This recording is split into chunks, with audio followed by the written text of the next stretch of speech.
Hi, I'm Darcy Daniels, creator of eGardenGo and garden designer with Bloomtown Gardens. And I am here today, and I'm in my garden, and it's mid-November. So what I want to do today is show you, that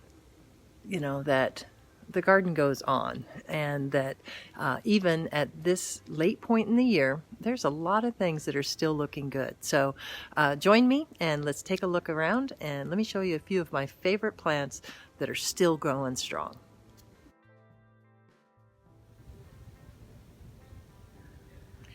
Let's take a closer look at this vignette. I've posted photos of it probably at different points through the season, but what I really want to take a closer look at is this. This is Hydrangea Quickfire, and I have to say it is just one of my absolute favorite plants. And why is that? Well, like I said, it's mid-November and we are still going strong.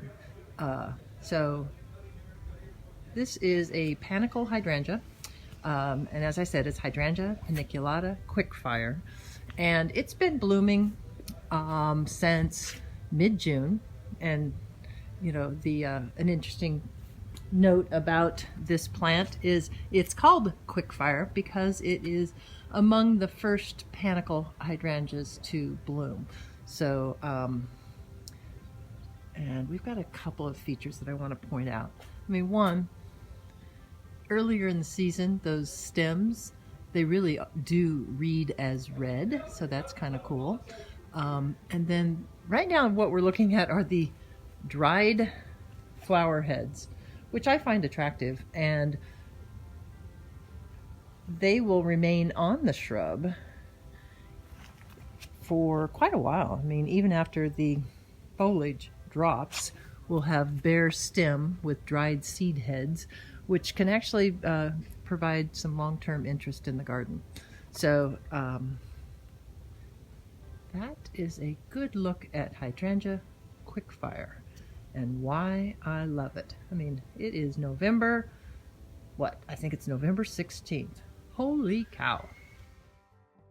Let's talk about this blue conifer here for just a second, because fact of the matter is I'm going to try and come up with a link for you, but it's a little hard to find, and so that might be a little tricky. But I can tell you that it is a Dwarf Sequoia, and I have not grown a conifer with foliage that is more blue than this. It is really just something else in terms of coloring.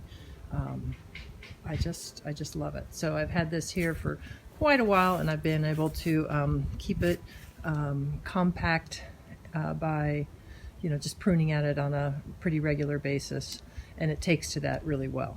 Let's see.